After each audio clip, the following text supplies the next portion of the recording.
What's going on, everyone? Welcome to episode 49 of the Davidson Hang Reflections podcast. All right. Well, thanks for listening. So, yeah, wanted to discuss a book I'm reading called Conversations with God. It's a pretty fascinating book. It's about it is what it's a guy named Neil Donald Walsh. So I'm reading the third book. Yeah, all of the books are great, so I would highly recommend it. So I'm gonna read to you the top 10 quotes from reading it the last few weeks. So the first one is they see a healthcare system that is really a disease care system, spending 1/10 of its resources on preventing disease and 9/10 on managing it, and denying that profit motives is what stops any real progress on educating people on how to eat and act and live in a way that promotes good health.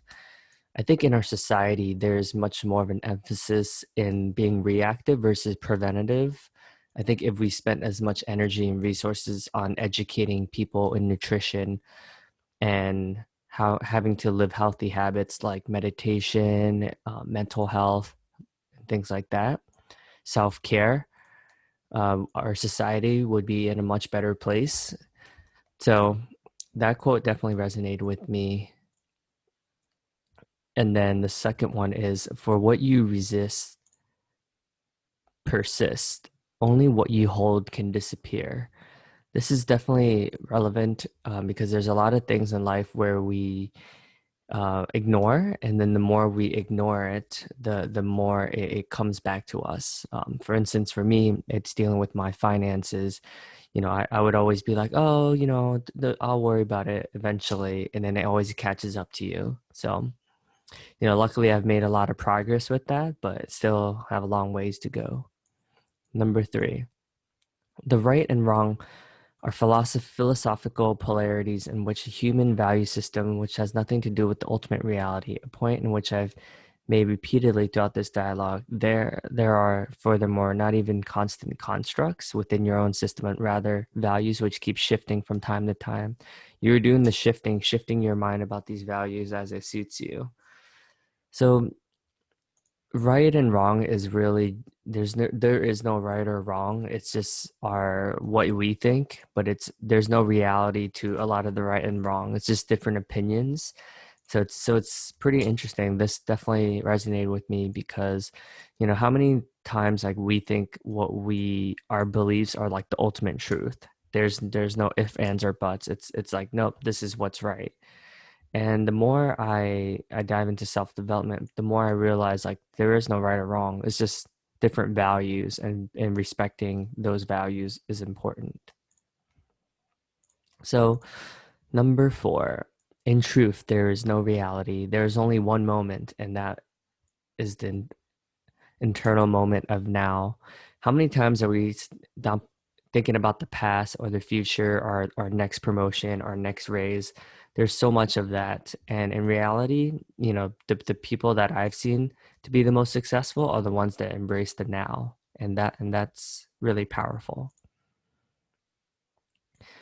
Number five, fear is that which you are not. Fear is false evidence appearing real. Fear is the opposite of love, which you have created in your reality so that you may know experimentally that which you are. This is interesting, right? How many of us have fears that are just self-inflicted from past memories, right? There's so many things that we fear, the fear of even failure, the fear of not being loved or liked or wanted, the fear that what our lives have a little meaning, right? There's so many things that we fear, but in reality, it's all none of it is real, you know? Number six, this is the main difference between your culture, which is a baby culture, really a primitive culture, and the highly evolved cultures of the universe. The most significant difference is that in highly evolved cultures, all sentient beings are clear that there is no separation between themselves and what you call God. They are also clear that there's no separation between themselves and others. They know that each other having an individual experience of the whole. This is fascinating to me. The more I dive into and experience the world, I realize that there's no separation between us. We're all the same.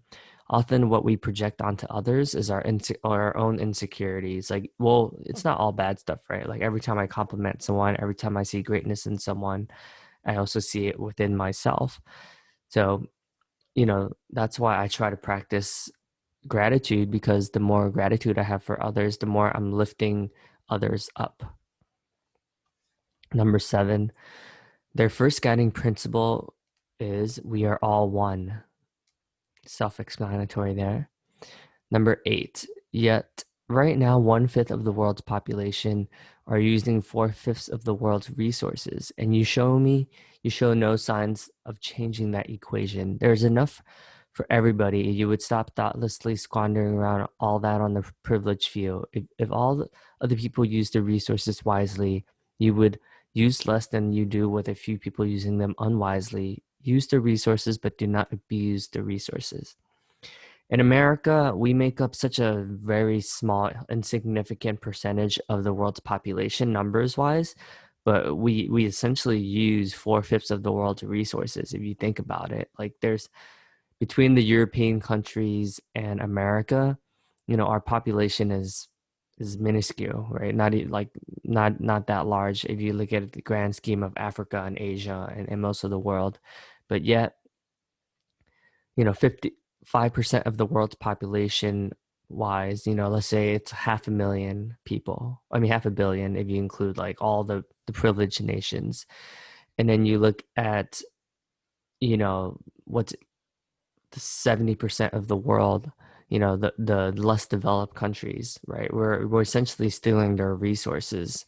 So it's a fascinating concept, and it's a reality that many people aren't willing to be with, but we'll see. That what the best we could do is impact one person at a time. So number 9, as for communication, a highly evolved being uses at his first level of communication the aspect of his being in which you call feelings.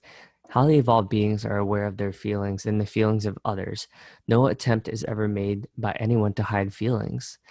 How many of us try to discredit our feelings or aren't able to communicate our feelings openly? It's interesting, right? We have so many feelings, and in our society, it's still bad for men to really talk about our feelings. It's kind of crazy if you think about it.